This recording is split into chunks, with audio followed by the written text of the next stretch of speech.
Ada beberapa hal dari Persija yang lagi menarik ya. Ya. Ya, ada fun fact-nya. Alano itu 4 kali menjadi MVP.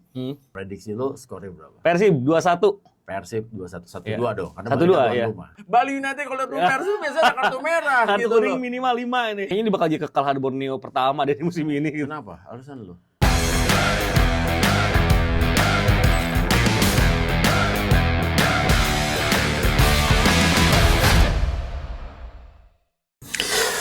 Assalamualaikum warahmatullahi wabarakatuh. Salam sejahtera buat kita semuanya. Ketemu lagi di komentar Resudan Ibam. Ini episode ke-8, Bang. 8. Gila, alhamdulillah banget ya. Alhamdulillah, Jadi alhamdulillah. berjalan dengan lancar dan di episode kali ini Ya. gue mengucapkan sekali lagi, gue selalu mengucapkan terima kasih buat teman-teman yang selalu setia untuk nontonin kita, kasih Bener.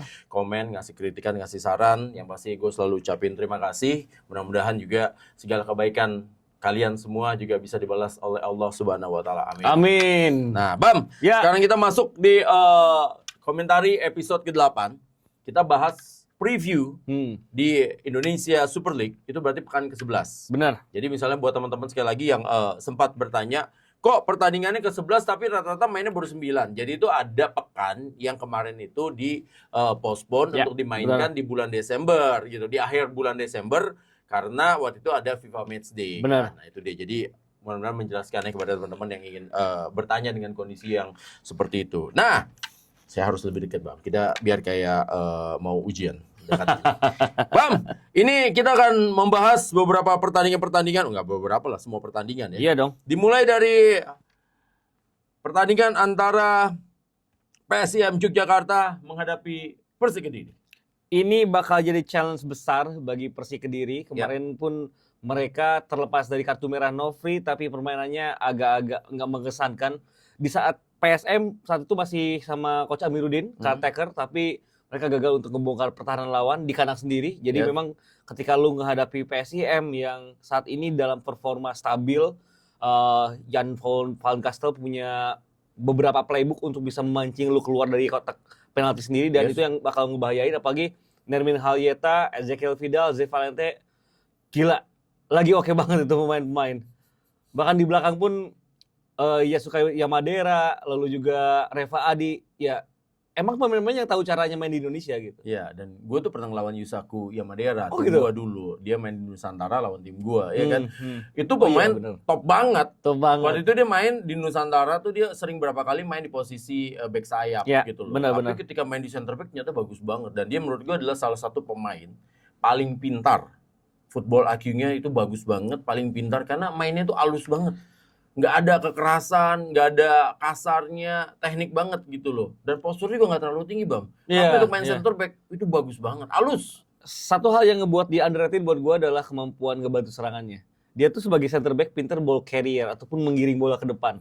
Jadi kalau lu tengah lawannya ketat, rapat, ataupun pressing dari lawan lu bagus, cara nge-breaknya kan dari komunikasi passing, lu main dengan sirkulasi, atau enggak lu pergerakan individu, dan Yusaku Yamadera ini yang bisa ngelakuin itu. Dia kadang ngebuat dia mancing 2-3 pemain untuk nge-pressing, dan ada kosong-kosong di area tengah, area kosong itu diisi sama Rahmat Zoda, sama Zé Valente, dan juga Vidal gitu. Jadi memang ini pemainnya oke banget, dan perlu di-highlight sih di profilnya karena bagus banget. Dan itu yang lu bilang tadi, kalau dia ngelakuin pelanggaran berarti emang pelanggarannya perlu gitu. Nah itu dia. Dan satu lagi nih ya, di Indonesia itu kan dari zaman dulu ya, zaman Eli Gina lah sampai sekarang, itu selalu adalah pemain yang paling ya dicari-cari oleh klub-klub di Indonesia adalah tipikal atau tipe pemain playmaker. Benar. Dan yang menurut gua agak surprise buat gua, Bam, adalah PSIM Yogyakarta berhasil ya menggabungkan dua pemain dengan tipe playmaker dengan baik. Bener. Dan kelihatan nggak tabrakan gitu. Biasanya itu kalau digabungin dua playmaker seperti itu suka tabrakan, tapi PSIM Yogyakarta enggak.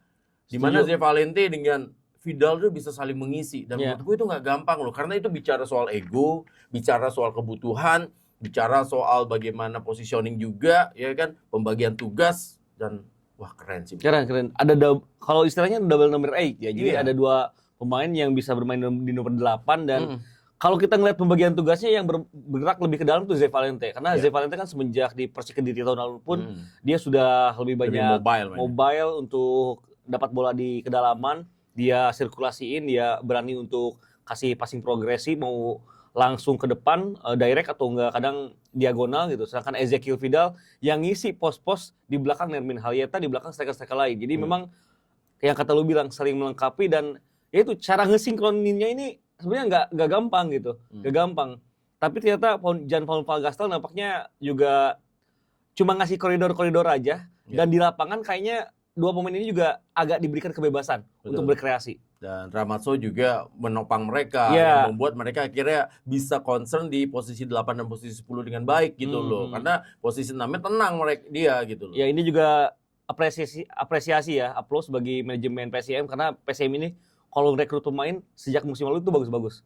Minimal pas untuk kebutuhan dia di mana dia bermain. Untuk ketika di Liga 2 dia datangin pemain-pemain yang bagus di situ gitu. Kalau nggak salah Rafinha. Ada Gigis, ada Rafinha ya kan.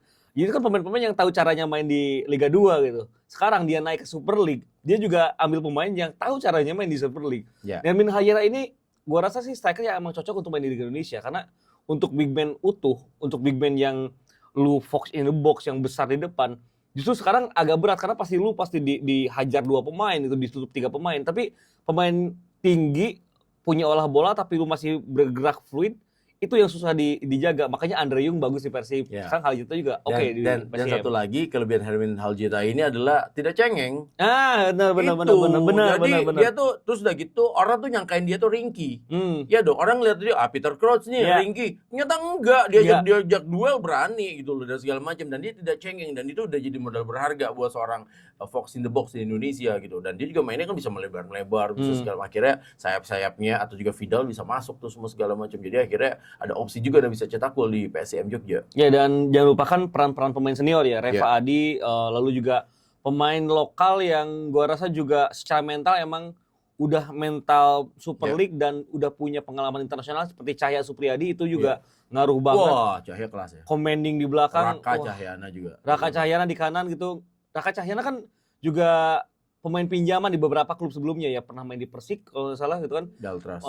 Di Daltras juga pernah, di Persik juga pernah sebelumnya di Super League di Liga 1. Di Daltras juga main oke dan ketika dia datang ke PSM ya Raka ngebuktiin kalau dia ini adalah pemain yang dididik di EPA yang bagus di Persija Jakarta kan. Jadi memang akhirnya seimbang aja tuh.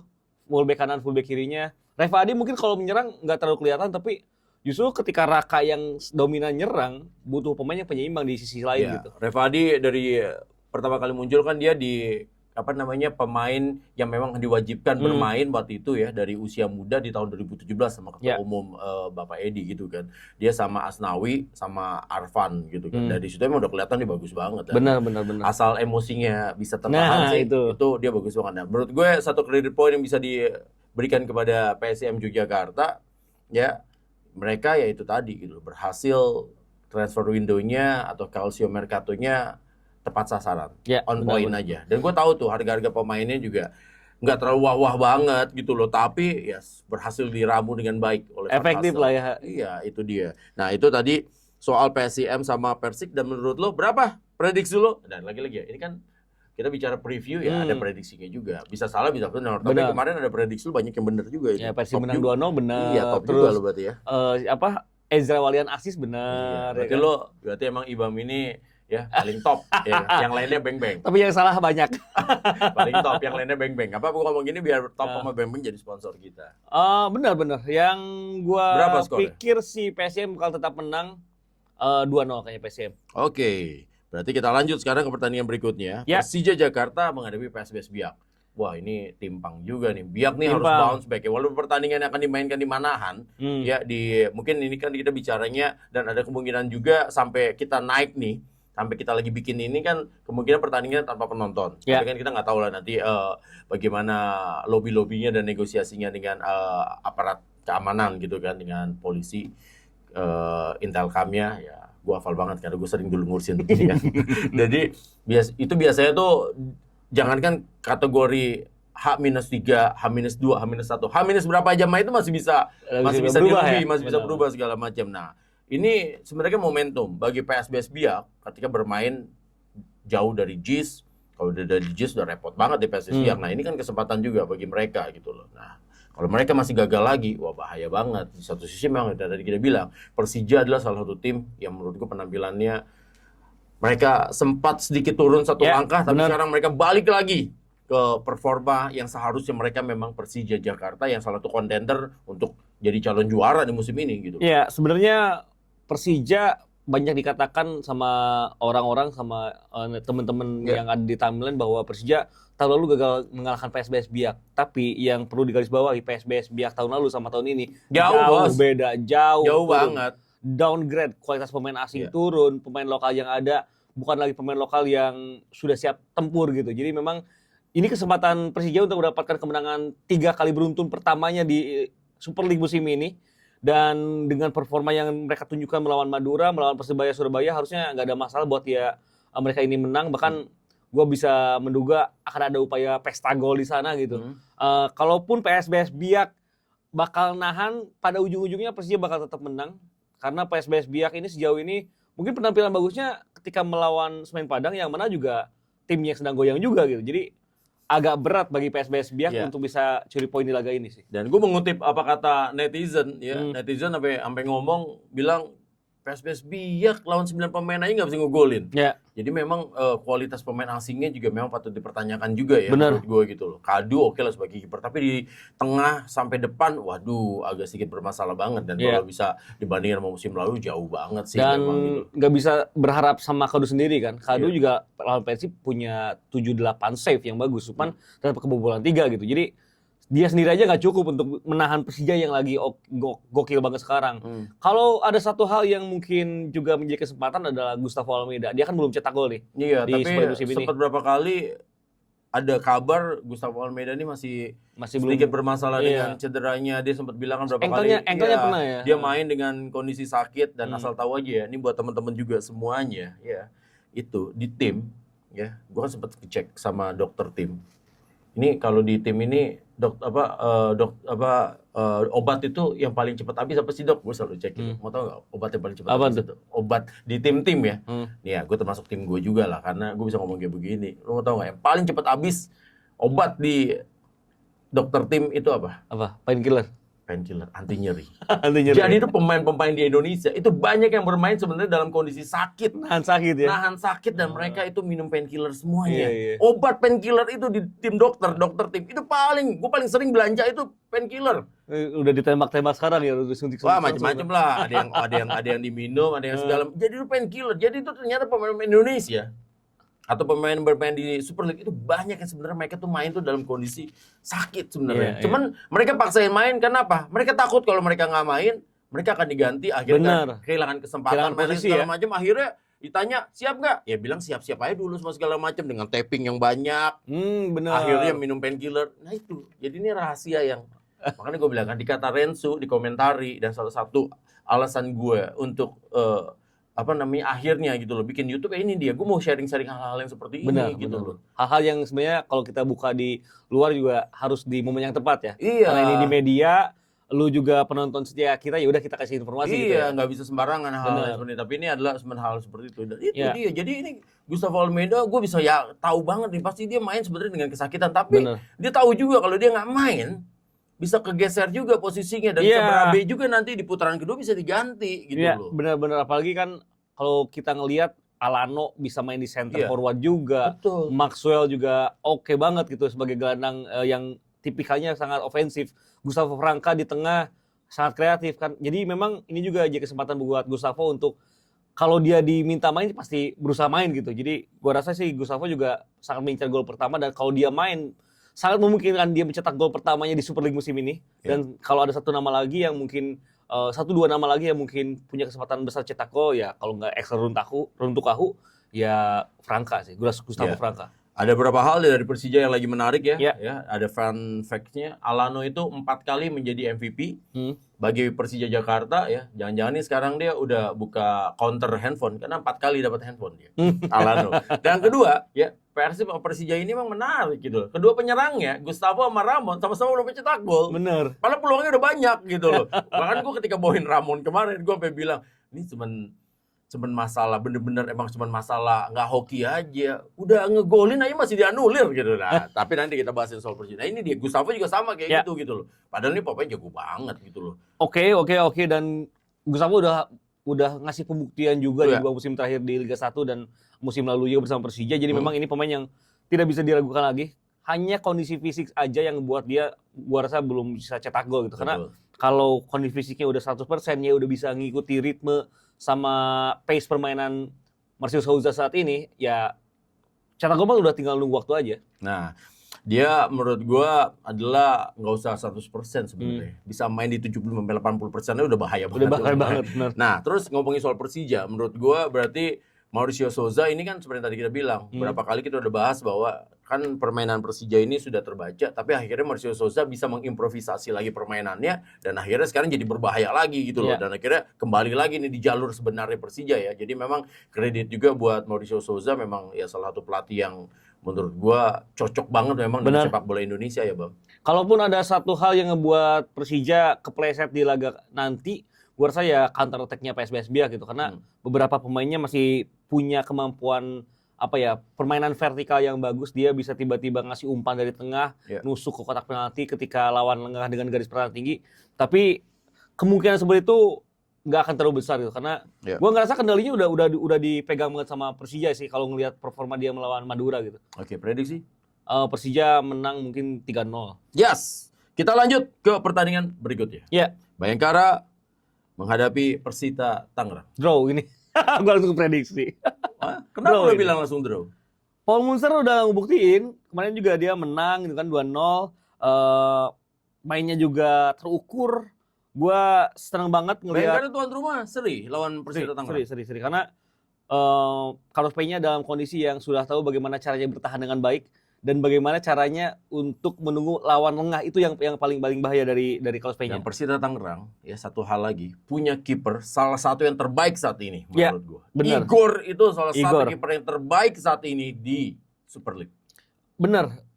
Igor seakan-akan bikin lini pertahanan dan gelandang pertahanannya semakin tenang ketika menggalang pertahanan, karena mereka tahu bahwa gue punya kiper bagus di belakang gitu. Dan kalau ada nama lain yang upgrade, kalau Igor kan udah bagus dari musim lalu.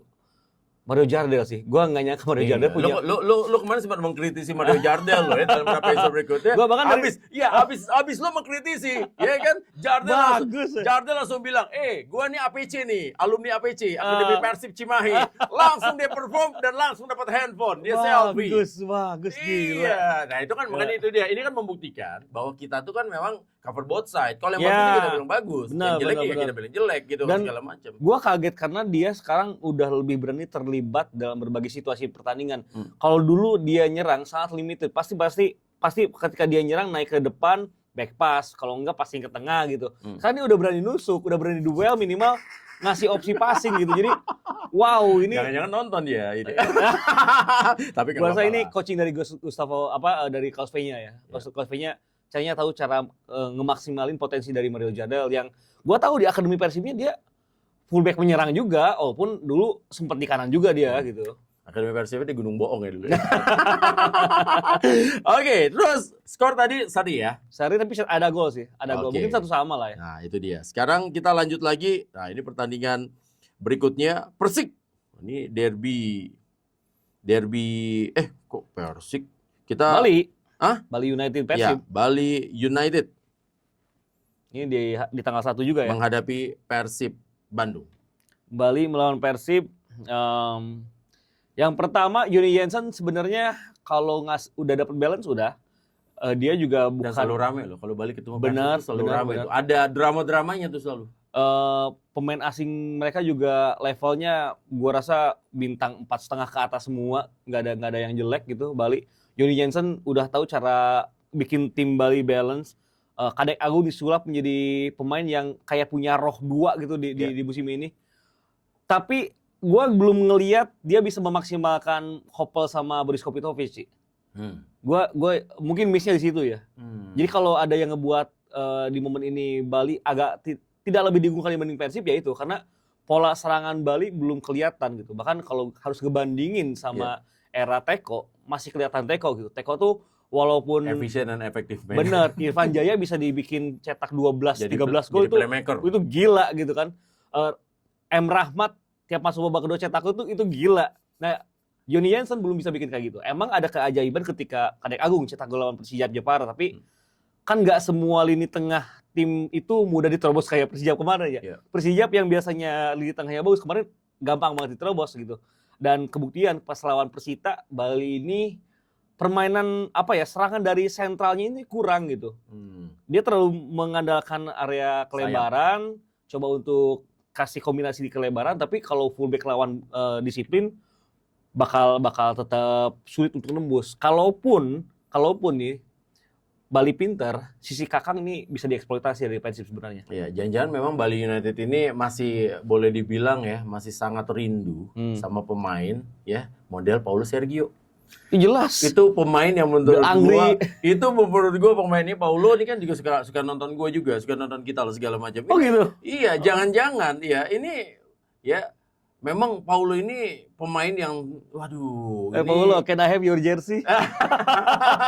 One in a million lah di sepak bola Indonesia gitu loh. Iya. Di Bayangkara mainnya kayak apa, di Bali juga mainnya kayak apaan. Oh ini pemain ajaib sih. Iya. Pemain ajaib sih, gandang serang tapi bisa tarung gitu. Jangan Bali memang masih kangen sama pemain kayak Paulo Sergio. Karena kan setelah Paulo Sergio mereka masih punya Eber Beza kan. Jadi secara tipikal nggak jauh beda lah. Dia pemain kreatif tapi untuk di Indonesia mau adu watak, mau adu fisik, mau adu stamina, kecepatan bisa gitu. Nah di musim ini emang bahkan sejak musim lalu ya udah nggak ada gitu. Brandon Wilson dia lebih ke gelandang bertahan tapi juga untuk gelandang bertahan yang fisikal masih agak terlalu stylish gitu. Nggak kayak Brawan Nuri, bener. Terus permainannya nggak sesimpel Brawan Nuri untuk bisa menggeser pertahanan lawan. Jadi Bali masih ya itu. Kalau nyerang dari pinggir mungkin masih ada peluang besar lah. Yeah. Apalagi kalau dia bisa maksimal sisi kiri di kanan pertahanan Persib, mungkin itu bisa jadi celah. Tapi Bali pun tentunya harus bisa manfaatin dengan gak adanya Lucho di lapangan tengah karena kartu merah. Yeah. Tom Haye emang udah latihan, gua dengar dari temen wartawan di Bandung. Cuman Tom Haye di laga-laga dengan intensitas tinggi baru teruji sekali lawan Arema. Yeah. Sisanya belum gitu. Jadi itu bisa jadi celah buat Bali gitu. Tadi Ibam bilang bahwa salah satu sisi yang bisa dieksploitasi adalah Kakang. Tapi di pertandingan terakhir, Kakang main bagus banget. Rapi banget. Tektokannya sama William itu jalan dengan sangat baik, Bang. Yeah. Ditambah lagi di posisi center back ya. Barba sama Matrikardi itu nyata klop banget. Bener. Dan Barba akhirnya terpilih jadi pemain terbaik gitu kan. Sempat bermain di posisi back kiri dan nyata juga bagus juga. Dan dimainin Julio Cesar gitu loh. Dan memang ini hadirnya Barba menurut gue sih salah satu pembelian yang paling sukses juga gitu yang dimiliki sama Persib Bandung. Pairing Barba sama Matrikardi itu sama-sama disiplin, sama-sama pinter, sama-sama secara emosional udah bisa nge-manage. Dan kalau gua ngelihat salah satu kelemahan Kakang, kalau kemarin bagus karena dia juga sering dapat support ya, termasuk dari William Barros. Tapi kalau William Barrosnya bisa diisolir sama pemain lawan itu Persib agak kesulitan sebenarnya. Itu kan udah kebuktian ketika melawan Persija, melawan PSM itu kan William Barros itu benar-benar diisolir. Dia untuk bertahan pun sulit gitu karena kayak dikasih ruang di depan. Tapi kira-kira seperti itulah yang akhirnya ngebuat Kakang ini kayak nggak punya support dari pemain lain dan pada akhirnya Kakang kerap jadi titik lemah. Tapi kalau untuk di Formula terakhir ya Kakang bagus banget. Di laga terakhir bagus. Cuman dia harus improve ketika supportnya tidak sebaik di laga-laga sebelumnya gitu. Karena lawan Bangkok, lawan PSBS, lawan terakhir pas menang lawan Persis, Persibnya dalam keadaan yang secara sistem, secara unit sudah main bagus banget gitu. Jadi tinggal bagaimana kalau Persibnya unit permainannya nggak sebagus kemarin, Kakang juga harus stand out gitu. Nah itu dia. Jadi nggak tahu ya, ini feeling gue aja Bam ya. Ini kan kalau enaknya di podcast gitu bisa ngomong apa adanya gitu loh. Bagi feeling gue aja di pertandingan ini, Ramon cetak gol nih. Dia pecah telur di pertandingan ini. Feeling gue aja. Lawan Bali ya. Dan dia akan ngucapin thank you sesuai namanya. Ramon thank you. Lawan Bali kemungkinan dia starter besar sih karena Andre Yung kan terakhir masih belum latihan full ya per hari ini nih pas kita take. Tapi mungkin dia tetap bakal bisa masuk di babak kedua. Jadi kalau Ramon gagal cetak gol di 65 menit pertama sih, dia bakal diganti. Iya, tapi gue yakin, gue feeling aja dia bakal cetak gol. Nah, Iya. satu lagi juga soal pemain Bali, yaitu adalah Joe Ferrari. Kita kan juga sempat kritik dia. Hmm, Di pertandingan terakhir, ternyata bagus. Bagus. Jadi ya, kita alhamdulillah gitu loh. Pemain-pemain yang habis dikritik sama Ibam, ya, habis dikritik sama komentari, itu langsung bagus semuanya. Bagus. Jangan-jangan mereka emang nonton semuanya ini apa komentari kan. Jadi emang akhirnya jadi parameter juga nih, ya kan. Ini apa namanya, podcast ini jadi parameter ya, podcast baru yang mencuri perhatian orang-orang gitu loh. Karena yang nonton semua stakeholders gitu. Oh gitu ya? Yang nonton banyak ya? Oh, keren. Makanya jadi abis itu langsung bagus Joe Ferrari, Bam. Joe Ferrari upgrade, termasuk Rizky Dwi ya di fullback kanan. Emang ini pemain dari dulu udah tahu ya cara mainnya di Indonesia. Yang gua salut dari Rizky Dwi di 2 musim terakhir, kemampuan defense-nya makin bagus. Karena pas gua pertama dulu ngeliat di Arema, kalau offense dia bagus banget, cuman pas bertahan agak kedodoran. Tapi kayaknya kemarin tahun lalu main di Borneo tuh ngasih pelajaran banyak, dan di musim ini pas di Bali malah jadi well banget nih main di bek kanannya. Jadi seimbang lah sama Rizky Fajrin. Paling ya kalau gua ngelihat, kalau Joe Ferrari ini juga ditempel sama satu orang gitu kan, kadek Arelnya juga keganggu, itu bisa jadi bahaya. Apalagi Persib kan tipikal 3 pemain di belakang strikernya itu muter terus tuh. Itu bakal switching terus ya. Ramon kemarin Baros tiba-tiba cetak di area kiri penyerangan gitu kan. Jadi gua rasa hal-hal seperti inilah yang ngebuat Bali juga bakal harus waspada, apalagi sejauh ini William Baros selalu bisa luput dari, dan dia top skor Persib sampai saat ini. Dan kayak kalau di Dalberto ya, dia selalu luput dari pengawasan pertahanan lawan gitu. Ini pemain pinter banget nyari ruangnya gitu. Jadi menurut gua ini William dari Baros ini ya, ini menurut gua pemain yang punya, ya dia, gue sempat bilang bahwa dia pemain yang berbeda dengan Ciro Alves. Ya. Berbeda cara mainnya segala macem. Jadi dia memberi sesuatu yang baru, dan dia bisa membuat Boboto tuh keluar dari bayang-bayang Ciro Alves dengan punya William Baros ini. Ya, Persib itu gini sekarang mainnya, sering main nggak lagi di lapangan tengah, nggak lagi di lapangan sendiri. Tapi justru sering mainin bolanya di 1/4 awal lapangan tengah lawan gitu. Supaya lawan ngelakuin pressing, tapi bolanya cuma di passing-passing doang. Pas lawan nge-pressing pasti capek kan, karena terus-terusan ngejar bola gitu. Nah, lama-kelamaan rasa capeknya ini ngebuat kelengahan terjadi, dan ketika kelengahan itu terjadi lah Persib biasanya masuk dengan serangan yang lebih vertikal gitu. Jadi cara main Persib sama musim-musim sebelumnya juga beda. Musim sebelumnya kan bola kasih ke Tyron, kerja sama 1-2, Wancu dengan Ciro sama DDS, jadi tuh gol. Kalau sekarang enggak, passing, tapi passingnya enggak di lapangan tengah, di lapangan lawan justru passingnya. Di di daerah oponen ya. Iya benar, di daerah lawan. Jadi kan mau nggak mau kalau di daerah lawan pasti harus pressing kan. Lama-kelamaan kalau pressingnya nggak dapat, itu bikin frustasi tim yang sedang bertahan juga, dan itu yang biasanya ngebuat kelengahan dan konsentrasi lawan buyar. Ya Persib biasanya mukul di momen itu tuh. Ini bakal jadi laga yang ketat, tapi gua rasa bakal ada gol dari bola mati. Kan gue belum nanya prediksi, lu udah ngomong prediksi, kan gue belum tanya. Kan gue belum nyebut skor. Oh ya udah, kalau gitu sekarang gue tanya. Iya. Prediksi lu skornya berapa? Persib 2-1. Persib 2-1, 1-2 dong. Karena 1-2 ya. Iya, 1-2. Tapi ini seru bakalan, karena pasti ada drama-dramanya. Pasti ada kartu merah nih kayaknya nih. Biasa Bali United kalau ketemu Persib biasa ada kartu merah gitu loh. Kartu kuning minimal 5 ini. Iya, karena selalu ya dari, waduh, gue kalau bawain ini pertandingan, pokoknya dari dulu lah gue bawain pertandingan Bali United, Persib Bandung Bali United, ini selalu ada dramanya dan kartu banyak banget. Iya, kemarin kan Eliano main bagus ya. Nah ini pelatih Bali sekarang adalah pelatih lama Eliano. Iya, Pek Zole.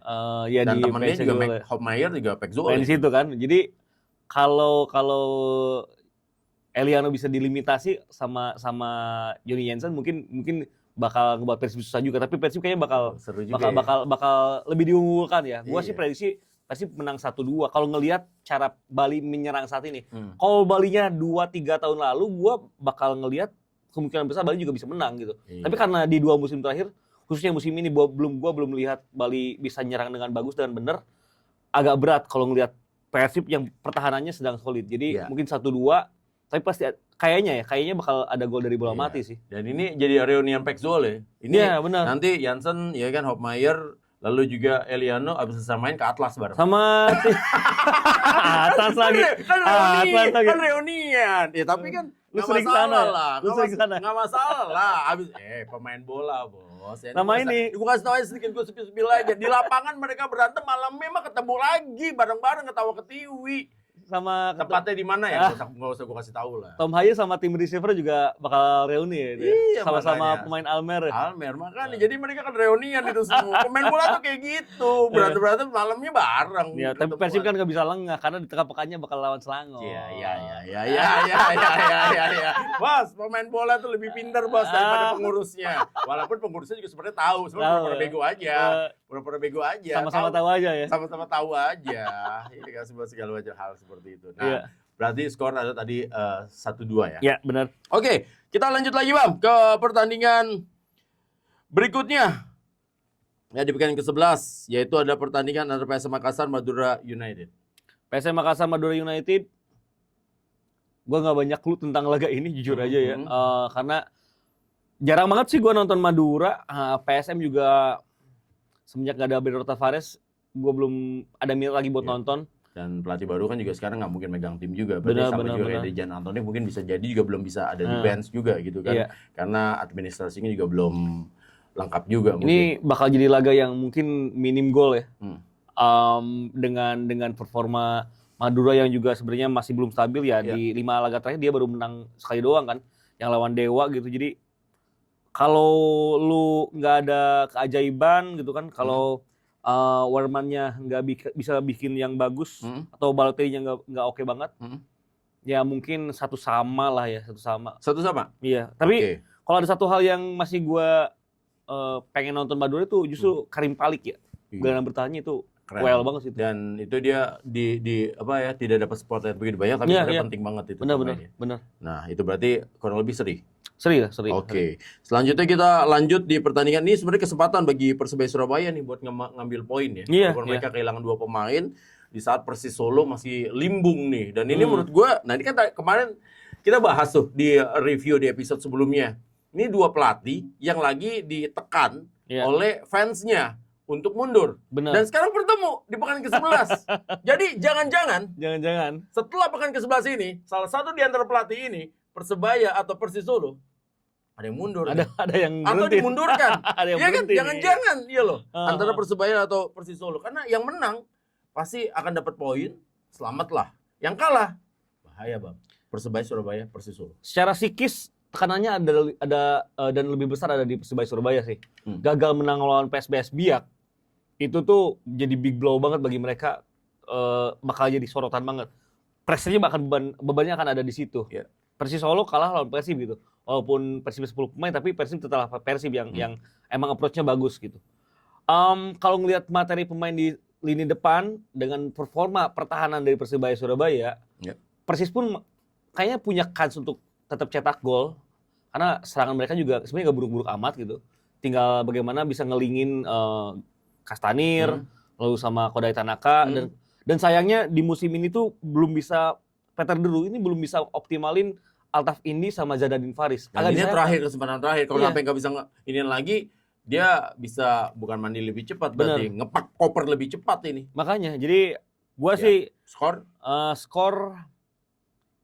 kayaknya bakal Persis Solo menang deh ini.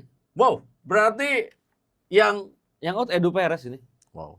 Ya, pokoknya salah satu. Kayaknya Bodek juga pengen Edu Perez out sih. Pokoknya ini salah satunya ini ada yang out nih kayaknya nih gitu loh segala macam. Ya, oke, berarti Persis Solo. Persis Solo mungkin 1-2 atau 1-0-1 gitu ya. Kita lanjut ke Persijap Jepara lawan Malut United. Malut juga ini lagi sudah menemukan permainannya. Jadi kan gue selalu bilang waktu itu kalau Malut ini mereka tuh cepet banget main ya. Karena paketannya ini kayak paketan Tarkam. Udah main. Jadi kalau paketan Tarkam kan kalau kita udah ngambil main bareng gitu kan ya. King Polo, Diakite main bareng itu segala udah merem aja udah. Sama si Kitingnya. Iya, sama Diakite sama kita. Jadi mereka tuh udah paketan. Jadi udah merem aja, udah mereka main-main aja udah pasti ini. Nah, ini kan paketannya kan Ransa, Delpino, Ciro, tanpa disadari ya. Iya, ini udah paketan jadi main merem aja udah mereka udah tanpa disadari Malut ini ngumpulin pemain dari 2 tim juara terakhir di bola Indonesia. Betul. Paketan PSM 2023 sama Persib 2 tahun terakhir diambil semua. Betul. Gila. Iya, benar. Jadi makanya merem aja ini udah paketannya. Dan Persijap walaupun main di home ya, mereka juga masih akan kesulitan karena memang mereka masih kurang klinis kalau menurut gua. Iya, Ada iya, pemain iya. muda mereka tuh yang dari Jawa Barat itu ya, Rahmat Hidayat, ya kan. Terus udah gitu apa namanya Inkyu, Inkyu lagi Rahmat, Kinyun dan lain-lainnya gitu kan. Ini pemain bagus semua, Diki Kurniawan juga itu kan sebenarnya pemain potensial. Itu pemain dari zaman Gresik United, itu pemain udah gue incar dulu tuh semua segala macam yang pemain bagus. Tapi ya belum cukup juga gitu loh menghadapi Malut yang menurutku lagi on fire juga. Malut tuh masalahnya selalu punya cara untuk cetak gol sih. Kalau dia nggak bisa main sistem, dia main individu. Kalau dia nggak bisa main individu, dia bisa main set piece gitu. Cara untuk cetak golnya banyak banget nih, playbooknya banyak banget. Jadi Persijap harus fokus nih. Yeah. Lu harus jaga yang mana dulu gitu. Lu harus bikin Malutnya frustasi dulu. Kalau Malut nggak bisa cetak gol lebih dari 75 menit, lu punya kesempatan deh buat dapat poin. Tapi kalau lu kebobolan di menit 25, ya justru bisa Malut mungkin menang lebih dari 2 gol gitu. Yeah. Prediksi? Malut 3-1 lah. Oke. Lanjut ke Semen Padang lawan Arema ya. Ini kan kalau ngomongin soal Semen Padang lawan Arema, Semen Padang selamat musim lalu karena ngalahin Arema. Di kandang Arema lagi ya? Iya, segala macam. Dan sekarang ketemu lagi. Berapa skor menurut lo? Kemungkinan sih harus main di home lagi nih. Main di home ya. Kalau sampai kalah lagi bahaya Semen Padang. Dejan Antonik. Nanti teriak apa lagi? Soalnya udah ganti pelatih juga. Bahkan menurut gua ganti pelatih kemarin itu agak kecepatan sih karena siapa? Almeida. Ya, Almeida tuh pelatih yang pas untuk Semen Padang sekarang kalau menurut gue ya. Dia juga waktu sama Arema kan main defense counternya yang bagus. Dan musim lalu juga bagus. Perlu waktu aja. Justru ketika dia ganti lagi ke Dejan Antonik, ini riset lagi justru. Dan Dejan Antonik walaupun sama-sama pragmatis ya, sama-sama bukan yang proaktif, tapi untuk attacking system sebenarnya Almeida tuh lebih works gitu di sepak bola sekarang gitu. Ya, mungkin Arema bisa curi kemenangan lah 2-1. Oh, bahaya dong Semen Padang. 2-1 0-1. Ya gimana lagi gitu. Wow. Gimana lagi? Nah, selanjutnya ini pertandingan Borneo FC Samarinda menghadapi Dewa United. Wah, ini berat nih karena ada 2 sisi dari diri gua. Kenapa? Diri yang ininya ya yang objektifnya jelas. Ini Borneo sih nggak ada alasan buat kehilangan poin gitu. Oke. Walaupun yang satunya lagi kayaknya ini bakal jadi kekalahan Borneo pertama dari musim ini. Gitu. Kenapa? Alasan lu? Ada rasa lapar yang terbangun lah dari Dewa. Dewa juga di Challenge League juga nggak terlalu bagus gitu kan. Jadi mungkin mereka juga perlu pembuktian. Tapi gitu. tuan rumah lu Borneo. Benar. Permainan terbuka kalau Dewa bisa lebih balance di gelandang bertahan ke back four mungkin bakal lebih bagus. Harus ada pemain yang benar-benar fokus bertahan, jangan sampai Lili Pali pulang kampung. Enggak pulang kampung maksudnya reunian. Iya, reunian.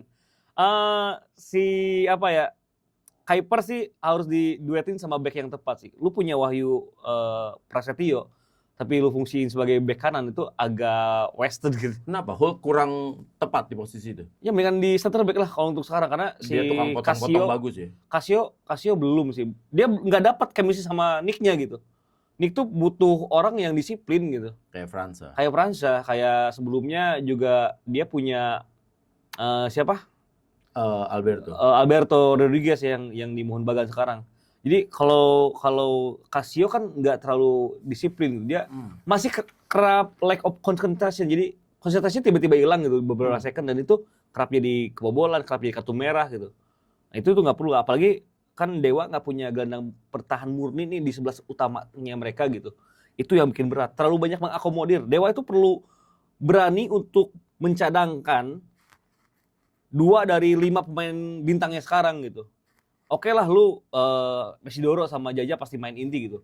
Taisei main inti, Alex Martin inti, berarti either itu Lili Pali, either itu Egy, either itu yang lain lu berani cadangin dulu gitu. Karena nggak bisa mengakomodir semua, itu ngebuat akhirnya tim lu nggak balance gitu. Prediksi Borneo sih tetap ini 1-0 kayaknya. Borneo tetap 1-0. Wah, 9 pertandingan tidak terkalahkan. Benar. Itu bakal selalu menang bahkan ini. Iya, semua ini. Bakal semua. Nyamain statsnya Persik Kediri ya. 9 kali menang beruntun 2023 ya. Ya bisa jadi karena ya gimana lu punya Peralta, Vinicius lagi oke. Douglas Maicon juga tiba-tiba muncul di kotak penalti gitu kan. Lu punya Villa juga yang sama Kei Hirose. udah oke banget nih. Peralta sih lagi on fire banget. Peralta bisa cetak gol dari mana-mana masalahnya. Orang nih. Iya, sama ini Syakambu sama ya Fajar Fatur Rahman tetap sih itu duet fullback favorit gua musim ini. Syakambu sama Fajar Fatur Rahman. Itu dia ya, review dan juga prediksi untuk ya Indonesia Super League di pekan ke-11 di komentar Rensu dan Ibam. Ya. Seperti biasa, ada yang benar, ada yang salah, dan juga kan prediksi. Benar. Tapi buat Anda jangan lupa untuk drop komen, kritikan dan saran, dan juga jangan lupa subs dan juga share. Benar. Sebelum Ibam ngomong udah kasih dulu. Share pokoknya ke teman-teman semuanya, ke orang tua, ke kakak-kakak, ke pacar-pacar ya. Ini ramein komennya ya, komennya ya. Semua segala macam seperti itu. Pokoknya nanti kita akan terus mendevelop bagaimana ya komentari ini untuk Anda semuanya, dan kalau Anda ingin mencari sesuatu tayangan yang berbeda dengan cover both side, dengan yang benar-benar, yang salah-salah, ya disinilah tempatnya. Gitu Yes. Ya udah, waktunya sekarang kita harus pamit ya. Masih tetap di komentar Rensu dan Ibam. wassalamualaikum warahmatullahi wabarakatuh.